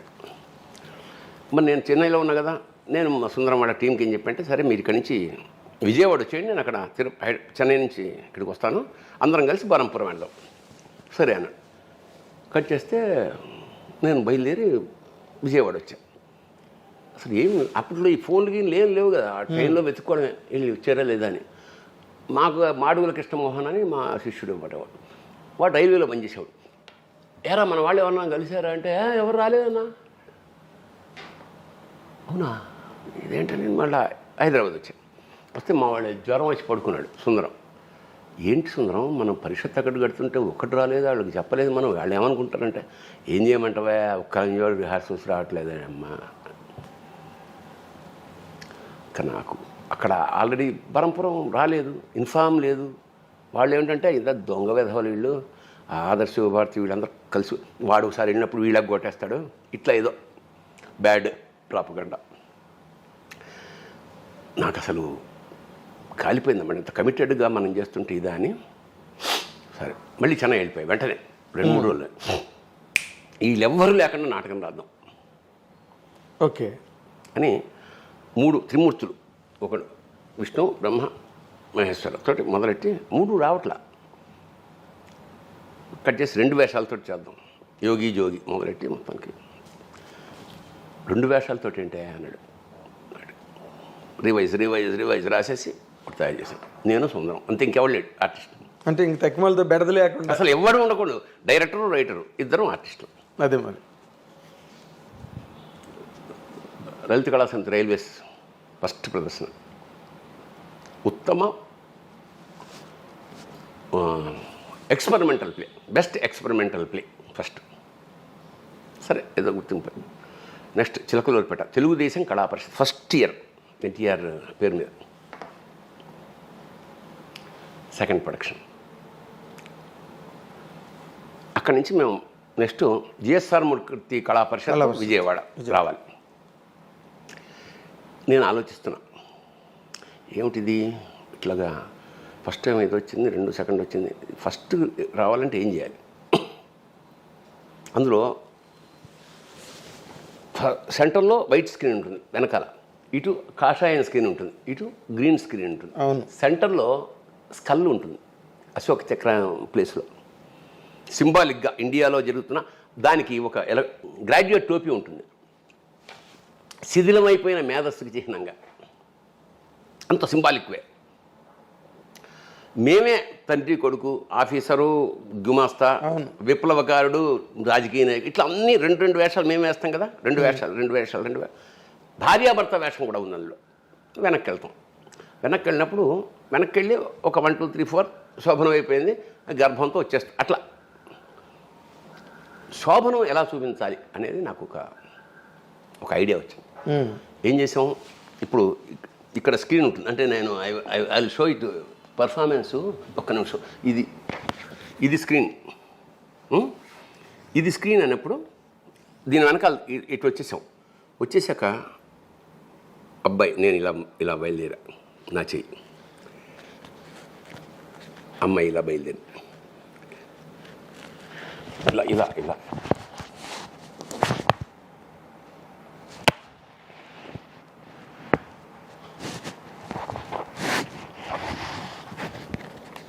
రెండు చేతులతోటి శృంగారం డిజైన్ చేసి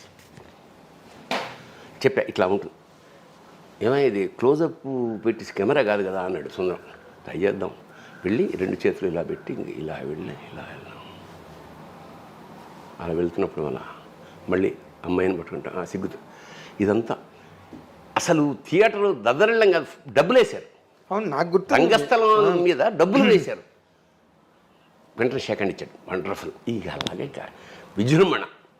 ఇంకా ఎక్కడికి వెళ్ళాం, కలకత్తా దాకా వెళ్ళిపోయాం. మొత్తం అన్ని చోట్ల దాదాపు 2 నెలల్లో మా ఇన్కమ్ 33,000 ఆ రోజుల్లో. 33,000.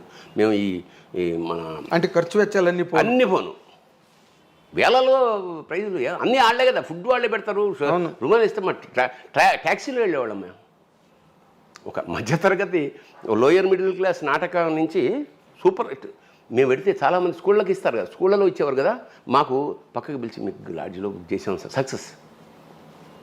స్టార్స్ అయిపోయారు మీరు. ఎంత స్టార్డమ్ అంటే మన నాకు బాగా మన చీరాల పరిషత్లో మాది 4వ నాటిక. కన్నిమళ్ళ కమలనాభుడు జడ్జి ఆయన వచ్చి భరణి మీరు 3వ నాటకం కనుక మీరు వేస్తే బళ్ళు కట్టుకొచ్చారు అందరూ ఊళ్ళ నుంచి అందరూ వెళ్ళిపోతారు. మీది 6వ నాటిక పొద్దున్న 4ంటికి వస్తుంది మీకు మనీ నా రూమ్లో పడుకోండి అంటే మేము వెళ్ళి 3:30 లేచి స్నానాలు చేసి ఫ్రెష్గా 4:30కి ఎక్కి 5:30 దాకా ఉత్తమ ప్రదర్శన.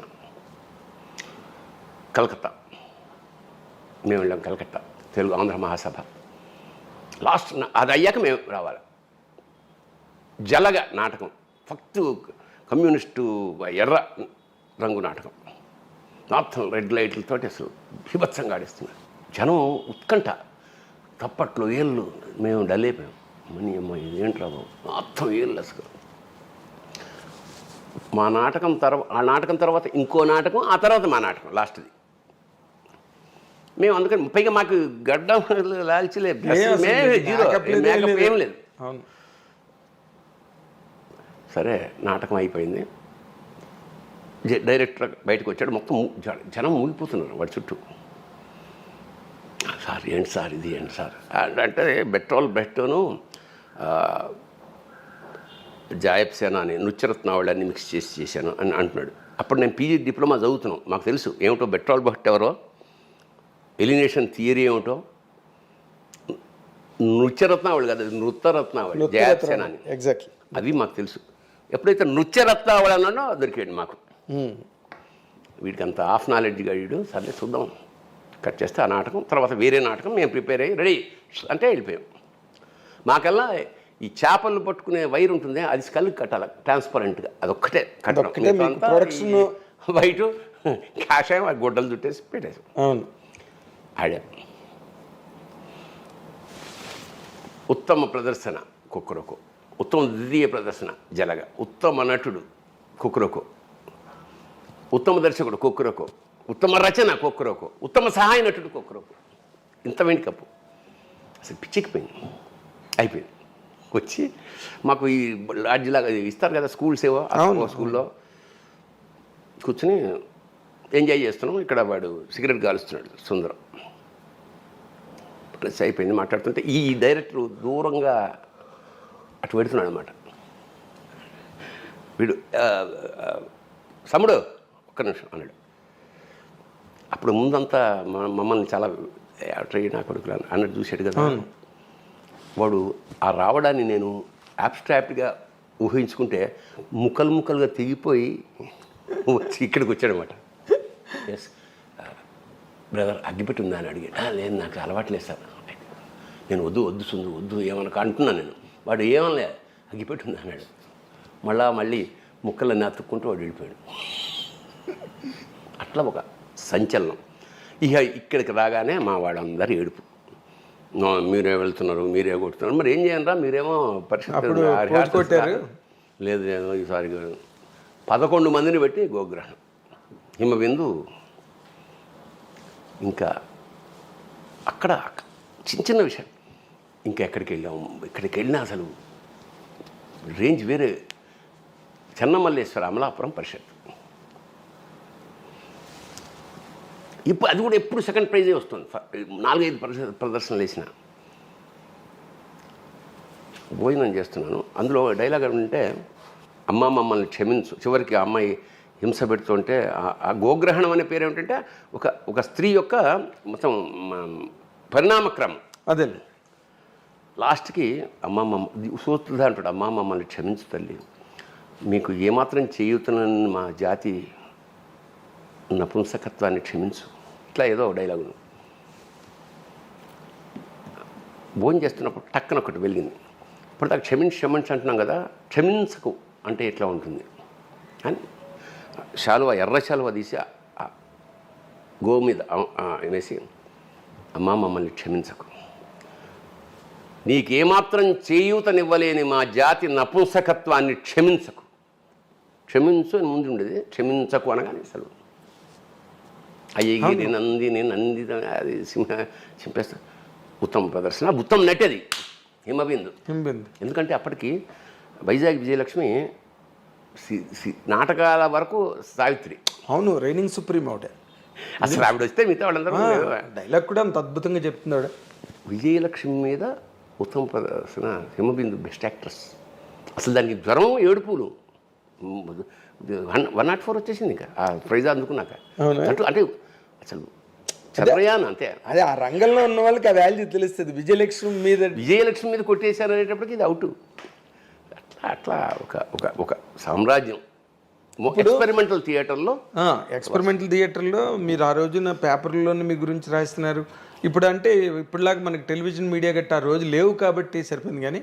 కానీ ఇక్కడి నుంచి సినిమాల్లోకి రావడం అన్నదే బేసిక్గా. నేను రాసిన చల్చల్గుర్రం కామెడీ నాటకం చూసి ఓ ప్రొడ్యూసర్ దామరాజు హనుమంతరావు గారు నన్ను కంచుగా వచ్చిన సినిమాకి తీసుకెళ్ళాడు. ఆ టైంలోనే మనం కోడంబంగ బ్రిడ్జ్ దగ్గర ఒకసారి కలిసాం. సరే, ఇంత చేస్తే కంచుగా వచ్చామంటే ఎంటర్ ద డ్రాగన్. ఈ ఎంటర్ ద డైలాగ్ ఇలా ఉంటాయి సార్, కొట్టుకోవడమే కదా అన్న. లేదండి సంవత్సరం అది నాకు పైగా నచ్చలా. హిపోక్రసీ ఈ మాటలు దండం పెడతాను వచ్చేసా. అవును, ఇక్కడ మీరు యథేచ్ఛగా స్వేచ్ఛా ప్రపంచంలో మీకు కావాల్సింది మీరు రాసుకుని, పైగా ఇక్కడేం కోట్లు పట్ల 5,000 అందులో 3 కొట్టాడు. ఇంకెందుకు అక్కడ వచ్చేసా. మళ్ళా నేను పట్నం పిల్ల పల్లెటూరు చిన్నవాడు మౌళి గారి సినిమా మళ్ళీ వెళ్ళా. మళ్ళా వచ్చేసా. మళ్ళీ వెళ్ళినప్పుడు వంశీ గారిని పరిచయం చేశాడు రాళ్ళపల్లి గారు. అక్కడ ఎట్లా అంటే ఆయన ఇక్కడ ప్రసాద్ ల్యాబ్ వాళ్ళ ఇంటి పక్కన శాలిగ్రామంలో ఉంటే మేము ప్రసాద్ ల్యాబ్కి వెళ్ళి ఇలా కిటికీ ఓపెన్ చేస్తే చిన్న మూవీలో అని ఉండేవి కదా అప్పట్లో. అవును, గోపమ్మ చేతిలో గోరు ముద్ద వస్తుంది చూసాం. బయటకు వచ్చి టీ తాగుతూ మా శిష్యుడు వంశీ రైటర్ అలాగా అని మాట్లాడాక, ఏమంటే నెక్స్ట్ సినిమాకి నేను దీనికి నెక్స్ట్ సినిమా ఒకటి అనుకుంటున్నా, అందులో కొన్ని సీన్లు మీరు రాసి అని కథ చెప్పాడు. ఇట్లా ఉంటుంది, కామెడీగా రాయాలి మీరు, నేను ఇక్కడే ఉంటాను 1 వీక్ వరకు, మీరు ఎప్పుడైనా రావచ్చు అని చెప్పి పంపించాడు. మనకి విపరీతమైన ఆకలి. ఎట్లా ఇండస్ట్రీకి వెళ్ళాలి, ఊరికి ఆషామాషిగా రాలేదు కదా. మనకి ఇంకేం రావిదే. అంతే, పొద్దున 11 గంటలకు వెళ్ళిన నేను సాయంత్రం కల్లా 7 సీన్లు రాసి తీసుకొచ్చేసాను. ఆయన టైంకి బయటకు వచ్చే టైంకి నేను రెడీగా ఉన్నాను. ఏమన్నా డౌట్స్ అన్నాడు. లేదు సార్ రాసేసారా అప్పుడే అయితే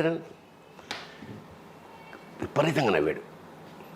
నాకు దొరికేశాడు రైటర్, నెక్స్ట్ సినిమా మీరే అన్నాడు. అది లేడీస్ టైలర్. ఇంకా వెనక్కి చూసుకోలేదు. లేడీస్ టైలర్ తర్వాత మళ్ళీ మీ ట్రావెల్ వంశీ కనకమహాలక్ష్మి రికార్డింగ్. కనకమహాలక్ష్మి అదే అని ఒక 6 సినిమా. లాయర్ సుహాసిని. అవును, అంటే మీరు లింగబాబు లవ్ స్టోరీ అదే మన స్రవంతి రవికిషోర్. అవును, ఇప్పుడు మన చెట్టుకింద పీటర్లో పాత సామాన్లు కొంటాం. కరెక్ట్. ఆయన వంశీ మీరు లేడీస్ టైలర్ మళ్ళీ తీయాలనుకున్నారు ఏదో అప్పుడు విన్నాం కదా. ఫ్యాషన్ డిజైనర్ అనుకున్నాం. అది అయిపోలేదు. స్క్రిప్ట్ అయితే రాశాను కానీ అది వర్కౌట్ అవ్వాల. ఓకే, అక్కడి నుంచి నాకు పినిశెట్టి రవిరాజా, కోనసీమ కుర్రాడు, శివ మేజర్ బ్రేక్ త్రూ ఏమో మీకు కదా. నాకు లేడీస్ టైలర్ తోటే బిజీ అయిపోయాను. ఇది నీకు ఒక స్థాయి పెంచేసింది సినిమా. అదే లేడీస్ టైలర్ స్థాయి పెంచేసింది. శివతో మీరు బాగా బిజీ అయ్యారా? రెమ్యునరేషన్లు పెరిగినాయా? శివతో ఒక ప్రత్యేకమైన గుర్తు వచ్చింది. యమలీల సినిమాతోటి ఇంకా కట్ చేస్తే 26 సినిమాలు చేసావు ఏడాదిలో. అబ్బా, అంటే మానవాతీతం అనుకో. పొద్దున్న సాయంత్రం నిద్రపోతే చాలనుకునేవాడు. అలాంటి స్థితి యమలీల కృష్ణారెడ్డి గారి. ఇంకా పరమ దుర్మార్గమైన పేరు ఈవి సత్యనారాయణ గారిది, కృష్ణారెడ్డి బ్రహ్మాండమైన వేషాలు మాట అక్కడ ఇక్కడ. అసలు ఐ ఎంజాయిడ్ ద క్యారెక్టరైజేషన్స్ విపరీతంగా. యమలీల ఓ ఏడాది పాటు ఊపేసింది. డిసైడ్ చేస్తా, అవును నాకు బిల్లి చెల్లి దానికి గల్లీలో అలా ప్రవాహం. దాన్ని ఇప్పటికీ మాట్లాడుకుంటారు తెలుసా, నా చెల్లికి పెళ్ళి కావాలి మళ్ళీ అలా. అక్కడి నుంచి అందరు బివి వినాయకు, పూరి జగన్నాథ్, అందరు డైరెక్టర్స్తో వచ్చేసి రాఘవేంద్రరావు గారు నాకు చాలా పరమాత్మీయమైన ఆయన. నారి నడమ మురారితో అతిలోక సుందర్, జగదేకుడు అతిలోక సుందర్తో ప్రారంభమైన మా ప్రయాణం ఇవాళ వరకు కొనసాగుతుంది. రాఘవేంద్రరావు గారు చాలా ఆత్మీయ, చాలా గౌరవం, చాలా ఇష్టం, చాలా ప్రేమ. అవును, మీ ఇద్దరు అలాగా మా అమ్మ అది చాలా ఇష్టం ఆయనకి. సో ఇక అలా బేసిక్గా మీరు ఈ సినిమా కెరీర్లోకి వచ్చిన తర్వాత అంటే నార్మల్గా ఏ మనిషికైనా ఒక విజయ తీరాలకు చేరుకున్న తర్వాత వెనక్కి గనక తిరిగి చూస్తే అందులో కొన్ని చేదు అనుభవాలు, కొన్ని మధుర అనుభూతులు, ఇవన్నీ కామన్ కదా. అంటే మీలాంటి వెటరన్ ఏదైనా చెప్పినప్పుడు అవి వాళ్ళకు ఒక టెక్స్ట్ లాగా పనికొస్తాయి. అసలు మీకు అలాంటి బెటర్ ఎక్స్పీరియన్సెస్ ఏమైనా ఉన్నాయా ఇండస్ట్రీలో? ఉన్నాయి. ఎలాగంటే బికాజ్ యూర్ జావియల్ మ్యాన్ బేసిక్గా. ఎలా ఉంటుందంటే సక్సెస్, ఫెయిల్యూరు, సక్సెస్ నుంచి కొంచెం తగ్గినా ఆ పక్కకు తోసేసే నేచర్ ఉంది ఇండస్ట్రీకి. అవును, 10 సినిమాలు సక్సెస్ అయినంత మాత్రాన 11వది అలాగే ఉండాలని లేదు. అవును. మన క్రాంతి కుమార్ గారు నాకు బాగా ఆత్మీయుడు అప్పట్లో. సరే మొత్తానికి పరిచయం అయింది, నాతో ట్రావెల్ చేశాడు. శారదాంబ సినిమాకి నేను రైటర్ని, ఆల్మోస్ట్ కో డైరెక్టర్ని కూడా. అయితే ఆ సినిమా శారద గారు చాలా మంచి వేషం, నాది బేబీరావు అని పరమ కిరాతకమైన వేషం అది.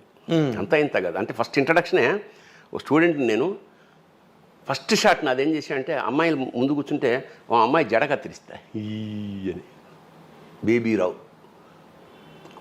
అసలు ఊహించనంత క్రూరుడు పాత్ర అది. అలాగా క్రాంతి కుమార్ది అయిపోయింది. చాలాసార్లు ట్రావెల్ చేసాం, అయిపోయింది. నేనేవో సినిమాలు రాసుకుంటున్నా, ఆయన తీయట్లేదు. సడన్గా ఓ సినిమా అనౌన్స్ చేశాడు. అనౌన్స్ చేసి కథంతా డిస్కస్ చేశాడు నాతోటే. నాది మెయిన్ విలన్. ఆ తర్వాత 2-3 నెలలు గ్యాప్ వచ్చింది. నేను హైదరాబాద్కి వచ్చా, అన్నపూర్ణ స్టూడియోలో ఓపెనింగ్. నేను మామూలుగా కంపెనీ కారు రాలేదు, నా ఫ్రెండ్ కారు అలా వచ్చాను అనుకున్నాను. అంటే ఉత్సాహం, అందరూ ఇంట్రడక్షన్ ఇక్కడ హైదరాబాదు, అప్పటికి చెన్నైలోనే ఉన్నా కదా. అవును. ఇంకా వచ్చి దిగి వెళ్తుంటే కేఎస్ రామారావు గారు కలిశారు. ఎండు భాణి గారు, సార్ ఇది ఓపెనింగ్ క్రాంతి గారిదండి, నేను మెయిన్ విలన్ సార్ అన్నాడు. అవునా, ఒక్క నిమిషం రండి, నాకు తెలిసి మీరు కాదు సార్, ఎవరు వేరే నాట విలన్. అవునా, ఇంక నేను అక్కడికి వెళ్ళాలా వద్దా నాకు అర్థమైపోయింది. అక్కడ నెక్స్ట్ ప్రెస్ మీట్ ఉంటుంది కదా, అవును, అది ఎట్లా అవాయిడ్ చేయాలి. వెళ్ళి క్రాంతి గారిని కూడా కలవకుండా నమస్కారం పెట్టుకుని వచ్చేసాను. ఇక అది సినిమా ఏమైనా నాకు తెలియదు. అదే ఇది బిట్టర్ ఎక్స్పీరియన్స్. అద్భుతమైన సువర్ణావకాశం ఇలా ఇలా తింటుండగా వెళ్ళిపోయినది ఏమిటంటే, ఇక్కడ దయామేడ్ అని మన విజయచంద్ర సినిమాలో నేను పాత్ర చేస్తున్నాను. అప్పటికి అక్కడి నుంచి ఇక్కడికి వచ్చా వేషం వేయడానికి. మహర్షి నా శిష్యుడు జనార్దన్ మహర్షి. ఈ ఫోన్లు కదా, రాత్రి మామూలు ఈ ఫోన్లు కదా, హోటల్ రూమ్కి వచ్చాకే ఫోన్. ఇంటికి అక్కడ గవర్నమెంట్ ఇంట్లో ఉండేవాడు నేను. Phone, land phone. Sir Mani Ratnam గారు కారు బండి పంపించారు సార్, మీరు మళ్ళీ రమ్మని. అదే రోజు నేను బయలుదేరా. మరి ఇప్పుడు ఎట్లయా, ఇవాళ 2 రోజులు పడుతుంది. సరే సార్ చెప్తాను. మళ్ళా 3 సార్ మళ్ళా ఫోన్ చేశారు సార్. అంటే ఇంకా 3వ రోజు మళ్ళా ఫోన్ చేశారు సార్. ఏం చేస్తామే మరి, మనం ఫోన్ చేసి మాట్లాడుతాం, ఆ సీన్ లేదు కదా మనకి. మణిరత్నం గారితో సార్ నేను వస్తానని చెప్పలేను కదా. నేను 4th డే మొత్తానికి వెళ్ళి ఇంటికి వెళ్ళా. ఇంటికన్నా ఫోన్ చేసాడు, మొత్తానికి కారు వచ్చింది. వెళ్ళా. మణిరత్నం గారు నాకు అప్పటికే పరిచయం, ఎందుకంటే సుహాసిని గారితో చాలా సినిమాలు చేశా. సుహాసిని గారి ఇంట్లో మణిరత్నం గారి ఆఫీసు అసలు చెన్నైలో, అది మా ఆఫీసు. అప్పుడు అందులోనే మన 7th మూవీస్ ఆఫీసు. అప్పుడప్పుడు మణిరత్నం వస్తుండేవాడు. సరే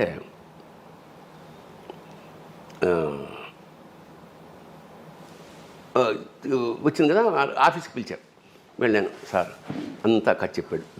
దాని పేరు ఏంటి, మన శివాజీ సినిమా, మన రజనీకాంత్ సినిమా దళపతి. సరే వాంగ సార్, ఫోటోస్ టపా సంతోష్ శివన్ ఫోటోలు తీశాడు. తీసి కథ చెప్పాడు, ఫోటోలు తీసేశారు. వచ్చాడు, కూర్చోమన్నాడు, టీ చెప్పాడు. Mister Bharani, the photos think this will not fit for you because I need కొంచెం aged person, you are too young. అంటే నేను sir wait somehow in my films I don't attend any wigs and these things. Anyhow, we'll meet next time. నేను Mani Ratnam cinema పోగొట్టుకోవడమా, వీడేమో 3 రోజుల నుంచి tension పెట్టేస్తున్నాడు. అసలు చాలా చాలా ఆ బాధ చాలా కాలం బాధపడ్డా. అయిపోయిందా? సరిగ్గా మొన్న పొన్నియిన్ సెల్వన్ ఆచార్య సినిమాలో నేను చిరంజీవి గారితో పక్కన కూర్చొని మాట్లాడితే ఫోన్ వచ్చింది. Phone is from Mani Ratnam's office.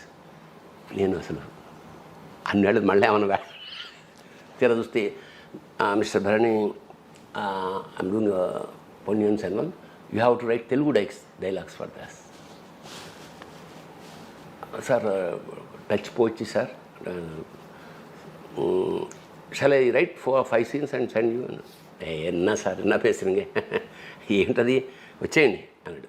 Cut చేస్తే వెళ్ళా. 2 రోజుల తర్వాత నేను, జనార్దన్ మహర్షి, మా శిష్యుడు శివ సినిమా చూపించారు ఆఫీస్లోనే. స్క్రిప్ట్ ఇచ్చారు, రాయమన్నాడు. ఎందుకు నన్ను పెట్టుకున్నా అంటే అది మరీ మోడర్న్ భాష ఉండకూడదు, మరీ ప్రాచీన వయా మీడియాగా ఉండాలి. సో మొత్తానికి ఒక నెల కష్టపడి 2 versions రాసి జయరామ్కి నేనే డబ్బింగ్ చెప్పి అట్లా. అంటే ఆ పోగొట్టుకున్న ఏదైతే సంపద అనుకున్నానో అప్పుడు వేషం పోయింది. అది ఎవరు వేశారు అనుకుంటున్నా, అమృష్పూర్ వేసాడు ఆ వేషం. అబ్బా, ఈ సూటబుల్ నిజానికి సినిమా చూసినప్పుడు అది కరెక్ట్ అనిపిస్తుంది. అంటే ఆ క్యాలిక్యులేషన్. అప్పుడు నేనేదో అమాయకంగా నా వేషం పోయింది, కానీ వేసినవాడు మహానుభావుడు, గొప్ప వేషం, స్టాండర్డ్, మన పిల్లగాళ్ళ ఉండేవాడిని. అది కుదరదు. ఇది ఆ తృప్తి నాకు, ఆ ఏమిటంటే ఆ బాధ ఏదైందో దీంతో ఆవేదన తీరిపోయింది. చక్కగా మంచి అమౌంట్ ఇచ్చారు, చక్కగా రాశాను, మంచి పేరు వచ్చింది. రివ్యూలో అమ్మా ఎంత తెలుగుదనం ఉంది స్క్రిప్ట్లో అని అన్న ఫీలింగ్. నేను అప్పుడు ఫోన్ చేసినప్పుడు కూడా నువ్వు నాకు చెప్పావు, పొన్నియిన్ సెల్వన్ వర్క్లో ఉన్నాను. జయరామ్కి నేను స్క్రిప్ట్ డబ్బింగ్ చెప్పాను. ఎంత ఎంజాయ్ చేశానంటే అతను వేషం. అది చదువుతున్నప్పుడు సార్ మన ఇతను బాగా చెప్తున్నాడు అని కోడేటర్ అనగానే, అయితే ఇతనితో చెప్పిద్దాం అమ్మా అని నాతో చెప్పించేసాడు అనమాట. నేను ఆ సినిమా చూసి డబ్బింగ్ చెప్పాక నెక్స్ట్ డే మేము ధమాకాలో నేను అతను విలను, నేను హీరో ఫాదర్, అతను విలను జయరామ్.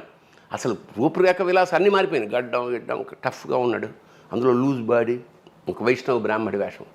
ఇక్కడేమో విలను. నేను ఎంత ఇంప్రెస్ అయ్యానంటే, జయరామ్ సార్ ఎక్కడున్నాడంటే క్యారవాన్లో మేకప్ చేసుకుంటాను. నేను వెళ్ళి కాళ్ళ మీద పడిపోయా. అప్పుడు నేను సెలవులో ఏంటి సార్ ఆ వేషం, దాని నుంచి నేను డబ్బింగ్ చెప్పాను. Sir thank you. నేనన్నా ఈసారి నేషనల్ అవార్డు ఖచ్చితంగా మీ వేషానికి వస్తుంది. So that was a great experience. అదే ఇన్ని సినిమాలు, ఇంత కెరీర్లో నీకు అవే మాత్రమే గుర్తున్నాయంటే అవి ఎంత ఇంపాక్ట్ క్రియేట్ చేసి ఉంటాయి కదా నీ మీద. వ్యక్తి మణిరత్నం అనేవాడు ఒక మేరు శిఖరం సినిమాల్లో సంబంధించి. అంత రేట్ చేస్తావు బాబాయ్ నువ్వు మణిరత్నం? ఎందుకంటే అన్ని మూసకొట్టుడు సినిమాల్లోంచి గీతాంజలి, ఒక అంజలి, అవన్నీ చూసుకుంటూ ఒక నాయగన్ అమ్మని ఇదేంటి మాఫియాని కూడా అంత సాఫ్ట్, అసలు అసాధ్యం కదా. అంటే ఇప్పుడు గాడ్ ఫాదరే అందరూ తీసిన సినిమానే, అందరూ చూసిన సినిమానే ఎలా చేశాడు అంటే, అతను ఏమిటంటే ఈ ఆర్టిస్టిక్ కమర్షియల్ బెండ్ ఉంటుందే, అది దట్ ఈస్ ద క్వాలిటీ. ఇప్పుడు మన వాళ్ళు కూడా వచ్చేసారు, ఇప్పుడు ఆ లైన్లో మన వాళ్ళు అందరూ వచ్చేసారు. అప్పుడు సంగతి చెప్తున్నాను. అప్పుడు మిస్ అయిన మణిరత్నాన్ని మళ్ళీ నేను